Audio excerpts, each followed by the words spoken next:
Hello friends, good morning. നമ്മുടെ Kerala TV സീരിയലിലേക്ക് എല്ലാവർക്കും സ്വാഗതം.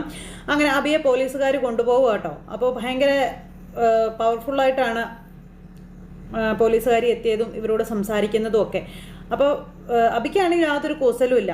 ജാനകിയാണെങ്കിൽ ആകെ ടെൻഷനാവും. അബിയേട്ടനെ ആർക്കും ഒന്നും ചെയ്യാൻ കഴിയില്ല എന്ന് എനിക്കറിയാം എന്നൊക്കെ നമ്മുടെ ജാനകി പറഞ്ഞിങ്ങനെ അബിയെ ചേർത്ത് നിർത്തുമ്പോൾ മാറി നിൽക്കുക ബാ എന്നും പറഞ്ഞുകൊണ്ട് പോലീസുകാർ അബിയെ പിടിച്ച് വലിച്ചു കൊണ്ടുപോകാൻ നോക്കുമ്പോൾ എന്നെ പിടിക്കണ്ട, ഞാൻ വന്നോളാം എന്ന് പറഞ്ഞു.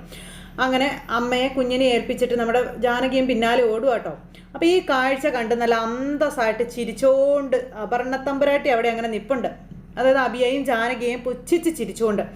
അപ്പോൾ അപർണയുടെ മുഖത്ത് നോക്കി അഭി ഇങ്ങനെ ഭയങ്കര തൻ്റെ ഇടത്തോടു കൂടി തന്നെ നിൽക്കുവാണ്. നീ പൊടി പുല്ലേ എന്നുള്ള രീതിയിൽ ജാനകി പിടിച്ച കൈ അഭി അങ്ങ് വിടിയിച്ചിട്ട് അപർണയെ നോക്കിക്കൊണ്ടിങ്ങനെ പുറത്തേക്ക് പോവുക. അപ്പോൾ അഭി പുറത്തേക്ക് പോയപ്പോൾ ഇവള് അഭിയെ നോക്കി അകത്തേക്കും കയറുന്നു. അപ്പോൾ നമ്മുടെ അഭി തിരിഞ്ഞു നിന്ന് ഇവളെ നോക്കി, ഇവളും തിരിഞ്ഞു നിന്ന് അഭിയെ നോക്കുക കേട്ടോ. അപ്പോൾ ഇതിന് വേണ്ടിയിട്ടാടാ ഞാൻ കാത്തിരുന്നത്. അഭി വീടിൻ്റെ പടി ഇറങ്ങുമ്പോൾ അപർണ പടി കയറുന്നു എന്നും പറഞ്ഞു ഭയങ്കര അന്തസ്സായിട്ട് അപർണ ഇങ്ങനെ അവിടെ നോക്കി ഇങ്ങനെ പറഞ്ഞുകൊണ്ട് നിൽക്കുക. ജാനകി ഭയങ്കര കരച്ചിൽ. എന്നിട്ട് ജാനകി കരഞ്ഞിട്ട് നേരെ അപർണയുടെ മുന്നിലേക്ക് ചെന്നു. ഇന്ന് വരെ കണ്ട ജാനകിയല്ല അപർണ ആ നിമിഷം അവിടെ കണ്ടത്. ഇവളോട് സംസാരിക്കാൻ താല്പര്യമില്ലാതെ പോയ ജാനകിയാണ് തിരിച്ചു വന്നിട്ട് ഇവളെ നിന്നൊരു നോട്ടം നോക്കിയേച്ചങ്ങ് പോയത്. അപ്പോൾ അമ്മേ, അച്ഛനെ എന്തിനാ പോലീസ് പിടിച്ചതെന്ന് പൊന്നു ചോദിച്ചു. അപ്പോൾ മോള് വിഷമിക്കണ്ട, അച്ഛനെ നിന്റെ ചെറിയച്ഛനും ചെറിയമ്മയും കൂടെ ചേർന്ന് ഉടനെ കൊണ്ടുവരും കേട്ടോ എന്ന് ജാനകി പറയുക. അമ്മേ, ഇതിനായിരുന്നു അപർണ കാത്തിരുന്നതെന്ന് രാധാമണി അമ്മയോട് പറയുക ജാനകി. നമ്മൾ തകർന്നു പോയതായിട്ട് അവൾക്ക് തോന്നരുതെന്നും അവൾക്ക് സന്തോഷിക്കാനുള്ളതൊന്നും കിട്ടരുതെന്നും ജാനകി പറയുക. അതെൻ്റെ വാശിയാണെന്നും അമ്മയോട് പറയണം.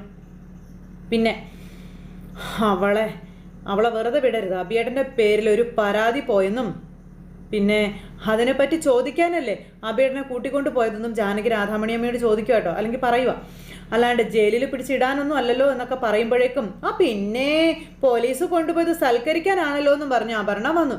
നീ ഇതിനു വേണ്ടിയാ കാത്തു നിന്നതെന്ന് എനിക്കറിയാം, പക്ഷെ നിന്റെ ആ മോഹം നടക്കാൻ പോകുന്നില്ലടി എന്ന് ജാനകി പറഞ്ഞു. സേനന്റെ ഭാര്യ ഇളക്കി വിട്ട് പ്രതികാരം ചെയ്യാമെന്ന് നീ കരുതിയോടിയെന്ന് ചോദിച്ചു. എങ്കിലേ നിനക്ക് തെറ്റിപ്പോയെന്നും ഇത് ഞങ്ങളെ മുന്നേ തന്നെ പ്രതീക്ഷിച്ചതാണെന്നും പറഞ്ഞു. സേനന്റെ ഭാര്യയെ ഞാൻ എന്തിനെ ഇളക്കി വിടണം? അതിന്റെ ആവശ്യം എനിക്കില്ല. കൊന്നു കളഞ്ഞതേ അവരുടെ ഭർത്താവിനെയാണെന്നും ഭർത്താവിന്റെ കൊലയാളിയെ കണ്ടെത്താൻ അവർ തന്നെ ഇറങ്ങിക്കോളും, അതാരെങ്കിലും പറഞ്ഞു കൊടുക്കേണ്ട കാര്യമുണ്ടോ എന്ന് അപർണ ചോദിക്കും കേട്ടോ. ആ സമയത്ത് ജാനകി അമ്മ പൊന്നുവിനെ കൊണ്ട് അകത്ത് പൊക്കോളാൻ പറഞ്ഞു. അപ്പൊ അമ്മേ, പൊന്നുവിനോട് പോവാനല്ലേ പറഞ്ഞതെന്നും പറഞ്ഞുകൊണ്ട് ജാനകി കൊച്ചിനോട് ദേഷ്യപ്പെട്ടു. മോളിങ് വന്നേന്നും പറഞ്ഞുകൊണ്ട് രാധാമണി അമ്മ എന്നിട്ട് പൊന്നുവിനെ വിളിച്ച് അകത്തേക്ക് കയറിപ്പോയി.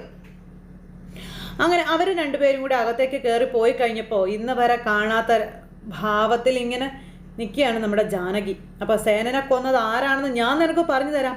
എൻ്റെ ഭർത്താവല്ല, നിന്റെ അച്ഛൻ തമ്പി എന്നും പറഞ്ഞുകൊണ്ട് നമ്മുടെ ജാനകി വിളിച്ചങ്ങ് പറഞ്ഞു. ഇത് കേട്ടപ്പോഴും ഇവൾക്കൊരു കൂസലില്ല, കാരണം അച്ഛനൊരു ക്ലാസ് എടുത്ത് കൊടുത്ത് വിട്ടേക്കുവാണല്ലോ. ഇവൾ നിന്നങ്ങ് ചിരിച്ചു. കൊള്ളാം കൊള്ളാം കൊള്ളാം എന്നും പറഞ്ഞു. എന്താ നീ കഥ പറഞ്ഞു കളിക്കുകയാണോ എന്ന് ചോദിച്ചു. നേരം അല്ല, സത്യമാണ് ഞാൻ പറഞ്ഞത്. എന്നെ കൊല്ലാൻ ശ്രമിച്ചത് സേനനാണെന്ന് വരുത്തി തീർക്കുക. അതിൽ നിന്ന് നിന്റെ അച്ഛനെ രക്ഷപ്പെടാനും അബിയേട്ടനെ കുരുക്കാനും നിന്റെ അച്ഛൻ കൂടെ നിന്നവനെ ബലി കഴിച്ചതാണെന്ന കാര്യം ജാനകി അപർണയോട് പറയുവാണ്. ഇപ്പോൾ ഒരു നാടകം നടന്നുവെന്ന് വെച്ച് എൻ്റെ ഭർത്താവിനൊരു ചുക്ക് സംഭവിക്കാൻ പോകുന്നില്ല എന്നും പറഞ്ഞു. എന്നിട്ടാണോ പോലീസ് ഇപ്പോൾ കൊണ്ടുപോയത്? ആണോ? നിന്റെ ഭർത്താവിനെ അറസ്റ്റ് ചെയ്ത് കൊണ്ടുപോകുന്നത് കാണാനാ ഞാൻ വന്നത് എന്ന് അപർണ ജാനകിയോട് പറയുമ്പം നീ സന്തോഷിക്കണ്ട, നിനക്കത് ഉടനെ കാണാം. നിന്റെ അച്ഛൻ്റെ കയ്യിൽ വിലങ്ങ് വെച്ച് കൊണ്ടുപോകുന്നത് കാണാമെന്ന് വെല്ലുവിളിക്കുക ജാനകി. ആത്മഹത്യ എന്ന് എഴുതി തള്ളിയ കേസ് കുത്തിപ്പൊക്കി നീ തന്നെ ഇവിടെ കൊണ്ടുവന്ന് എത്തിച്ചു. അപ്പം നിനക്കെന്താ ഭ്രാന്ത് പിടിച്ചോ എന്ന് ചോദിച്ചു. പോലീസ് ഒരു തെളിവും ഇല്ലാതെയല്ല നിന്റെ ഭർത്താവിനെ കൊണ്ടുപോയിരിക്കുന്നത് എന്ന് അപർണ ജാനകിയോട് പറയുക. ജീവപര്യന്തത്തിൽ കുറഞ്ഞതൊന്നും നീ പ്രതീക്ഷിക്കണ്ട എന്നും പറഞ്ഞു. പിന്നെ കൊന്നതേ ഒരു പോലീസുകാരനെയാണെന്ന് നീ മറക്കരുത്. ഊരിപ്പോരാൻ കഴിയാത്ത രീതിയിലേ വൈക പൂട്ടിയിരിക്കും എന്നും പറഞ്ഞുകൊണ്ട് നമ്മുടെ ജാനകി ഇവള് വെല്ലുവിളിക്കുന്നു. എൻ്റെ അച്ഛനെ ജയിലിൽ അടയ്ക്കാൻ നടന്ന നിനക്കേ ദൈവം ഈ വിധി തന്നെ തന്നു എന്നും പറഞ്ഞു ജാനകിയോട്. അതിലൊരു തിരുത്തുണ്ടടി, സ്വന്തം മകള് തന്നെ അച്ഛനെ ജയിലിൽ അടച്ചു എന്ന്. തമ്പിക്ക് ശിക്ഷ വിധിച്ചത് മകള് തന്നെയാണെന്ന കാര്യം ജാനകി പറയുക. ജാനകിക്ക് ജീവനുണ്ടെങ്കിൽ എൻ്റെ ഭർത്താവിനെ ഞാൻ ഇറക്കിക്കൊണ്ട് വരുവടിയെന്നും പറഞ്ഞുകൊണ്ട് വെല്ലുവിളിക്കുന്നു. അതുകൂടി നിനക്ക് കാണാൻ കഴിയുമെന്നും നമ്മുടെ ജാനകി അപർണയെ വെല്ലുവിളിച്ചു കേട്ടോ. അതും പറഞ്ഞ ജാനകി അവിടെ നിന്ന് പോയി. അപർണ ഭയങ്കര കലിപ്പിൽ ഇങ്ങനെ നിൽക്കുവാണ്. ഇത് കഴിഞ്ഞതിന് ശേഷം പിന്നെ വൈഗ എന്ന് പറഞ്ഞ പോലീസുകാർ നമ്മുടെ അബിയെ ചോദ്യം ചെയ്യുക. അങ്ങനെ പല രീതിയിലും ചോദ്യങ്ങൾ ചെയ്തു.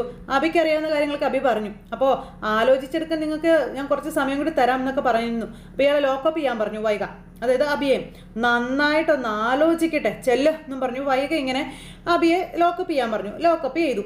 ഈ സമയത്ത് അമലൊക്കെ പുറത്ത് വെയിറ്റ് ചെയ്ത് നിൽക്കുക.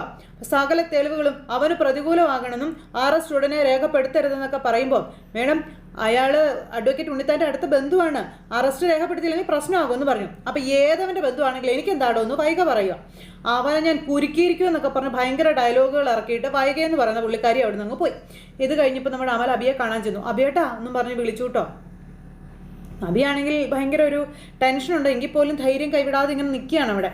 അപ്പോൾ നീ ധൈര്യമായിട്ടിരിക്കണം, ഇത് നമ്മൾ പ്രതീക്ഷിച്ചതല്ലേ എന്നും അബി ചോദിക്കുക അമലിനോട്.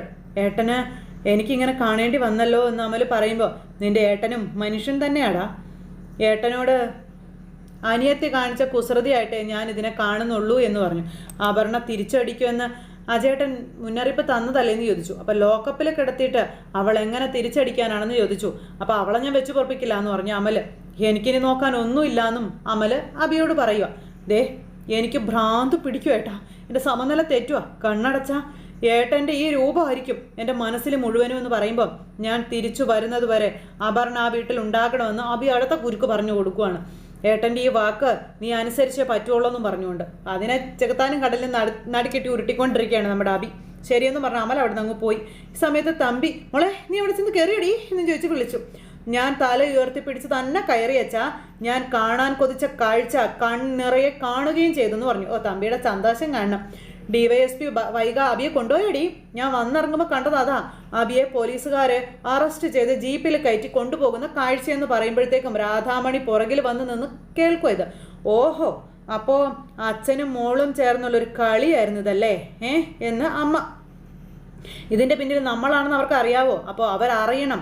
അപർണ ആരാണെന്ന് അറിയിച്ചു കൊടുക്കാനല്ലേ ഞാൻ ഈ പരിശ്രമങ്ങളൊക്കെ നടത്തിയത് എന്ന് ചോദിക്കാം. എനിക്ക് കിട്ടിയ അടിക്ക് തിരിച്ചടി കൊടുക്കണ്ടേ എന്ന് അപർണ അപ്പനോട് പറയുന്നതെല്ലാം നമ്മുടെ രാധാമണി അമ്മ കേട്ടു. പക്ഷേ ഇനി നിനക്കവിടെ നിൽക്കാൻ പറ്റുമെന്ന് എനിക്ക് തോന്നുന്നില്ലടി മോളെ, എനിക്കതിൻ്റെ ടെൻഷനുണ്ട് എന്ന് പറയുമ്പം ഇതിൻ്റെ പേരിൽ എന്നെ ഇവിടെ നിന്ന് ആരിറക്കി വിടുമെന്നാ അച്ഛൻ കരുതുന്നത്? അതിനു മാത്രം അളകാപുരിയിൽ ആരും ജന്മം കൊണ്ടിട്ടില്ല എന്ന് ഈ അപർണ പറയുക. അതെല്ലാം കേട്ട് നമ്മുടെ രാധാമണിയമ്മ ഇങ്ങനെ നിൽക്കുക. പിന്നെ വന്നു കയറിയവള്, അവൾക്ക് ഞാൻ വില കൽപ്പിച്ചിട്ട് വേണ്ടേ? അതും രാധാമണിയമ്മ കേട്ടു. മോളെ ഇതിനിടയിൽ ഒരു സംഭവം നടന്നിട്ടുണ്ട്, ഇന്ന് അമൽ എന്നെ കാണാൻ വന്നായിരുന്നു എന്ന് പറഞ്ഞു. അന്നേരം നമ്മളിങ്ങനെ അബിയെ കൊലക്കുറ്റത്തിന് പോലീസ് അറസ്റ്റ് ചെയ്താൽ സേനനെ തല്ലിയതും കൊന്നതും അവനാണെന്ന് അവൻ സമ്മതിക്കുമെന്ന് പറഞ്ഞെന്ന് പറഞ്ഞു. പിന്നെ അമൽ പോലീസിന് കീഴടങ്ങും എന്ന് ഉറപ്പിച്ച് പറഞ്ഞിട്ടാടി മോളെ പോയത്. ഇതിപ്പോൾ ചക്കിന് വെച്ചത് കൊക്കിന് കൊണ്ടതുപോലെ ആവോടി എന്നൊക്കെ ചോദിച്ചപ്പോഴത്തേക്കും അപർണ നിന്ന് അട്ടഹസിക്കുക അവിടെ നിന്നേ ഒരു ചിരിയൊക്കെ ചിരിച്ച്. അന്നേരം നീ എന്താടി മോളെ ചിരിച്ചതെന്ന് ചോദിച്ചു. എന്താടി, അവനതങ്ങനെ വെറുതെ പറഞ്ഞതല്ലെന്ന് പറയുമ്പം അവനല്ലേ ആ മണ്ടൻ അതും ചെയ്യുവച്ചാ അതിലൊരു സംശയം വേണ്ട എന്ന് പറയുവാണ് ഈ അപർണ. ഇതും രാധാമണി അമ്മ കേൾക്കുക. അത് നമുക്ക് ദോഷമായിട്ട് വരില്ലേടി മോളെ, അമൽ അത് ചെയ്താൽ ചെയ്യാത്ത തെറ്റിന് അമലിനെ നിയമത്തിന് വിട്ടുകൊടുക്കുമെന്ന് അച്ഛന് തോന്നുന്നുണ്ടോ എന്ന് ഈ അപർണ ചോദിക്കുക. തമ്പി ഇതെല്ലാം കേട്ട് ആസ്വദിക്കാം. അനിയൻ ജയിലിൽ പോകാതിരിക്കാൻ ഏട്ടൻ കുറ്റം ഏറ്റെടുക്കും, സംഭവിക്കാൻ പോകുന്നതേ അതാ. അപ്പോൾ പിന്നെ നമുക്ക് കാര്യങ്ങൾ കുറച്ചുകൂടി എളുപ്പമായില്ലേ എന്ന് ചോദിച്ചു. അങ്ങനെ അതും പറഞ്ഞ് ഇവള് തിരിഞ്ഞു നോക്കുമ്പോൾ കാണുന്നത് രാധാമണിയെ. ഇവളങ്ങ് ചമ്മിപ്പോയിട്ടോ ഈ അപർണ. എല്ലാവരും നിന്റെ പേര് പറഞ്ഞപ്പോൾ നീ അത് ചെയ്യില്ല എന്ന് എൻ്റെ മനസ്സു പറയുന്നുണ്ടായിരുന്നു എന്ന് രാധാമണി പറയും. ഇത് തമ്പി കേൾക്കുക. പക്ഷേ എനിക്കവിടെ തെറ്റിയെന്നും എന്തൊക്കെ പറയാമെങ്കിലും ഒരദൃശ്യ ശക്തി അതിൽ നിന്നും നിന്നെ പിന്തിരിപ്പിക്കുമെന്നൊരു തോന്നൽ എനിക്കുണ്ടായിരുന്നു എന്ന് രാധാമണിയമ്മ പറയാം. ഒരിക്കൽ പോലും കണ്ടിട്ടില്ലാത്തവരെ കാണുമ്പോൾ അറിയാതെ ഒരു അടുപ്പം തോന്നാറുണ്ട്, അതിനൊരു കാരണം ഉണ്ടാകാം, അത് അവരറിയുന്നില്ലെന്ന് മാത്രമെന്നൊക്കെ രാധാമണിയമ്മ പറയുന്നത് തമ്പി അവിടെ നിന്ന് കേൾക്കുക. തമ്പിയുടെ ഉള്ള ജീവൻ പകുതി തീർന്നു. ഇപ്പം എനിക്ക് മനസ്സിലായി നീ തന്നെയാ സേനൻ്റെ ഭാര്യയെ ഇളക്കി വിട്ട് ഈ ചതി ചെയ്തത് എന്ന്. തക്ക തമ്പി കേൾക്കുമല്ലേ. അബിയെ പോലീസ് കൊണ്ടുപോയതിൽ ആഹ്ലാദിക്കേണ്ടത് മോള അച്ഛനോടൊന്ന് പറഞ്ഞേക്കാൻ പറഞ്ഞു. ഇതല്ല ശരിക്കുള്ള കളിയെന്നും കളി നീ അറിയാൻ പോകുന്നതേ ഉള്ളൂ, ശരിക്കുള്ള കളി വരാൻ പോകുന്നതേ ഉള്ളൂ എന്നും രാധാമണി പറയുക. അതിൻ്റെ കളിക്കളത്തിൽ ഇറങ്ങാൻ പോകുന്നത് ഞാനാണെന്ന് രാധാമണിയമ്മ പറയുമ്പം തമ്പി ഞെട്ടി. തമ്പിയുടെ പകുതി ജീവൻ പോയി. മാധവ വാര്യരുടെ മകൾ രാധാമണി വാരസ്യാരാണെന്ന് പറഞ്ഞപ്പോഴത്തേക്കും തമ്പിയുടെ കണ്ണൊക്കെ പുറത്തിയാടി, പേടിച്ച് വിറച്ച്. ഇതെല്ലാം കേട്ടോണ്ട് നിൽക്കുമായിരുന്നില്ലേ. നമ്മുടെ രാധാമണിയമ്മ അവിടെ നിന്ന് പോയി. ഇവളന്നേരം ഇങ്ങനെ നിൽക്കുക. അത് കഴിഞ്ഞതിന് ശേഷം പിന്നെ നമ്മുടെ വൈഗ ഫോണിൽ സംസാരിക്കുക. അപ്പോൾ എന്താ അവരുടെ പേരെന്നൊക്കെ ചോദിച്ചു. അകത്തേക്ക് വിട്ടേക്കാൻ പറഞ്ഞു. അങ്ങനെ നമ്മുടെ വൈഗയുടെ കാണാനായിട്ട് ഇന്ദ്രജ വന്നതാണ്. അപ്പോൾ ഇന്ദ്രജ വന്നു. ഇന്ദ്രജ സ്വയം വൈഗയെ പരിചയപ്പെടുത്തുക. അപ്പോൾ മനസ്സിലായി, കാര്യം പറഞ്ഞോളാൻ പറഞ്ഞു. അപ്പോൾ SP ഹേമസാർ പ്രത്യേകം പറഞ്ഞതാണെന്ന് പറഞ്ഞു. പിന്നെ ഈ നുണയും ഏഷണിയൊക്കെ പറഞ്ഞു കൊടുക്കുക. അതായത് ജാനകി എൻഗേജ്മെൻറ്റ് അനിയനുമായിട്ട് കഴിഞ്ഞിട്ട് അവിടെ നിന്ന് ചാടിപ്പോകുന്നതും അങ്ങനെയുള്ള കാര്യങ്ങളൊക്കെ പറഞ്ഞു കൊടുക്കുക. അങ്ങനെ ആർക്ക് വേണ്ടിയാണ് ആ വാഹനം ഇവിടെ എത്തിച്ചതെന്നൊക്കെ പറഞ്ഞോ എന്നൊക്കെ ചോദിച്ചു. അപ്പോൾ അത് നേരിൽ പറയാൻ വേണ്ടിയിട്ടല്ല ഞാൻ മേഡത്തിനെ കാണാൻ വന്നത് എന്നൊക്കെ ഇങ്ങനെ ചോദിച്ചു. അപ്പോൾ വണ്ടി വരുത്തിയത് CI സേനനാണെന്നും പിന്നെ ജാനകിയെ കൊലപ്പെടുത്താൻ ശ്രമിച്ചത് സേനൻ തന്നെയാണെന്ന കാര്യവും പറയുകയാണ്. അപ്പോൾ എനിക്ക് നിങ്ങളുടെ ഡ്രൈവറെയും ഒന്ന് ചോദ്യം ചെയ്യണമല്ലോ എന്ന് വൈഗ പറഞ്ഞു. അപ്പോൾ ഇതെല്ലാം കേട്ട് എല്ലാം സമ്മതിച്ച് ഇന്ദ്രജ് ഇങ്ങനെ നിൽക്കുക. അങ്ങനെ ഓരോന്ന് പറഞ്ഞു പെരിപ്പിച്ചിട്ട് ഇന്ദ്രജ് അവിടെ നിന്ന് അങ്ങ് ഇറങ്ങിപ്പോയി. അത് കഴിഞ്ഞ് പിന്നെ വിവരങ്ങളെല്ലാം പ്രഭാവതി അമ്മയെ അറിയിക്കും അവർ, ജാനകി. അപ്പോൾ ആ പ്രഭാവതി അമ്മ ഇതെല്ലാം കേട്ട് ഞെട്ടിപ്പോയി. അപ്പോൾ അഭിയേട്ടനെ ചോദ്യം ചെയ്യാൻ കൊണ്ടുപോയതാണെന്നൊക്കെ പറഞ്ഞ് വിവരങ്ങളെല്ലാം പറഞ്ഞു. അപ്പോൾ ഇതെല്ലാം അപർണയുടെ കളിയാണെന്ന് പുള്ളിക്കാരിയും പറഞ്ഞപ്പോഴത്തേക്കും ഇതിൻ്റെ പേരിൽ എൻ്റെ കണ്ണിൽ നിന്ന് ഒരു പൊടി കണ്ണുനീര് വീഴാൻ പോണില്ല എന്ന് പറയുക നമ്മുടെ ജാനകി. അപ്പോൾ അവളെ ഇനിയും അനകാപുരിയിൽ കയറ്റരുതെന്ന് പറഞ്ഞു. അഭിയേട്ടനെ പോലീസുകാർ കൊണ്ടുപോകുന്നത് കാണാൻ കൃത്യസമയത്ത് അവളിവിടെ ഉണ്ടായിരുന്നു എന്ന് പറഞ്ഞു. അത് നിന്റെ വീടാണെന്നും അവൾ ഇനി അവിടെ വാഴാൻ പാടില്ലെന്നും പ്രഭാവതി പറയാം. അങ്ങനെയല്ല അമ്മേ, എൻ്റെ വിജയം കാണാൻ അവൾ അവിടെ വേണം എന്ന് ജാനകി അമ്മയോട് പറഞ്ഞു. ഞാൻ അമ്മയെ വിളിച്ചോളാം കേട്ടോ എന്ന് പറഞ്ഞു. ഫോൺ അങ്ങ് കട്ട് ചെയ്തു. ജാനകി രണ്ടും കൽപ്പിച്ച് അവിടെ അങ്ങനെ നിൽക്കുവാണ്. അത് കഴിഞ്ഞതിന് ശേഷം ജാനകിയും നിരഞ്ജനയും കൂടെ അഭിക്ക് ജാമ്യം എടുക്കാനായിട്ട് അങ്ങ് ചെല്ലുക. അപ്പോൾ കേസ് ഞങ്ങൾ തുടങ്ങി വെച്ചതേ ഉള്ളൂ, ഫയൽ ചെയ്തിട്ട് പോലുമില്ല. അതിനു മുമ്പ് നിങ്ങൾ ഇവിടെ അഡ്വക്കേറ്റുമായിട്ട് വന്നാൽ ഞങ്ങൾ എന്ത് ചെയ്യുമെന്ന് വൈക ചോദിക്കുക. അന്നേരം ഇതെൻ്റെ അനിയത്തിയാണെന്ന കാര്യം ജാനകി പറഞ്ഞു. അഡ്വക്കേറ്റായിട്ട് മേഡം കാണണ്ടെന്നും ജാനകി മേഡത്തിനോട് പറഞ്ഞു കേട്ടോ. ആ സമയത്ത് നമ്മുടെ നിരഞ്ജന, മാം ഞാൻ അഡ്വക്കേറ്റ് നിരഞ്ജന ഉണ്ണിത്താൻ, മാം അറസ്റ്റ് രേഖപ്പെടുത്തിയിട്ടുണ്ടോ എന്ന് ചോദിച്ചു. അതിന് 24 മണിക്കൂർ സമയമുണ്ടല്ലോ വക്കീലേ എന്ന് വൈക നമ്മുടെ നിരഞ്ജനയോട് പറയുക. അപ്പോൾ ഇവരോടും വളരെ വൾഗറായിട്ടുള്ള രീതിയിലാണ് പുള്ളിക്കാരി സംസാരിക്കുക. മേഡം എനിക്ക് പറയാനുള്ളത് ഒരു സ്ത്രീ എന്നുള്ള നിലയിൽ മേഡം കേൾക്കണമെന്ന് ജാനകി നിരസിച്ചപ്പോൾ ജാനകി ഇവരോട് പറഞ്ഞു. നിങ്ങൾ പറഞ്ഞോളാൻ പറഞ്ഞു. അപ്പോൾ അഭിയേട്ടൻ അന്ന് പകൽ മുഴുവനും എൻ്റെ കൂടെ ഹോസ്പിറ്റലിൽ ഉണ്ടായിരുന്നുവെന്നും അതിന് ഹോസ്പിറ്റൽ CCTV പരിശോധിച്ചാൽ മനസ്സിലാകുമെന്നുള്ള കാര്യം ജാനകി പറയുക. അപ്പോൾ ജാനകിയെടുത്ത് കോമ സ്റ്റേജിൽ നിന്ന് ഉണർന്ന ദിവസം രാത്രിയാണ് അഭിയേട്ടൻ തമ്പിയെ കാണുന്നതെന്ന കാര്യം പറഞ്ഞു. അന്ന് തീയതി ഓഗസ്റ്റ് 27 പറഞ്ഞ കാര്യങ്ങളെല്ലാം നമ്മുടെ ജാനകിയും നിരഞ്ജനയും കൂടെ വന്ന് ഇവരെ ധരിപ്പിക്കുക. ഇതെല്ലാം കേട്ട് ഇവരിങ്ങനെ തുറച്ചു നോക്കിക്കൊണ്ട് അങ്ങനെ ഇരിക്കും കേട്ടോ. ഹോസ്പിറ്റലിലെ മുഴുവൻ ക്യാമറകളും പോലീസിന് പരിശോധിക്കാവുന്നതേ ഉള്ളൂ എന്നും അന്ന് രാത്രി സക്കീർ ഭായി ചെന്നൈയിലായിരുന്നെന്ന കാര്യവും പറഞ്ഞു. മേഡം ദയവായി മേഡം ഒന്ന് മനസ്സിലാക്കാൻ പറഞ്ഞു. ഒരു ഭീഷണിയുടെ പേരിൽ 2 പേരെ ഈ കേസിലേക്ക് ചില പ്രത്യേക താല്പര്യമുള്ളവരെ വലിച്ചിട്ടതാണെന്ന കാര്യം പറയുവാണ് നമ്മുടെ നിരഞ്ജന. അപ്പോൾ ആരാണെന്ന് ചോദിച്ചു. അപ്പോൾ അത് സേനൻ്റെ ഭാര്യയ്ക്ക് അറിയാമെന്ന് നമ്മുടെ ജാനകി പറയുവാണ്. നകുലിനെ നിങ്ങൾക്കറിയാമോ എന്ന് ചോദിച്ചു. അപ്പോൾ നമ്മുടെ ജാനകി ഇങ്ങനെ ഞെട്ടിയിരിക്കുന്നിടത്ത് ഇന്നത്തെ കഥ അവസാനിച്ചു. അപ്പോൾ എല്ലാവരും കാത്തിരുന്ന് കാണണം കേട്ടോ. എല്ലാവർക്കും നല്ലൊരു ദിവസം ആശംസിക്കുകയാണേ. നന്ദി.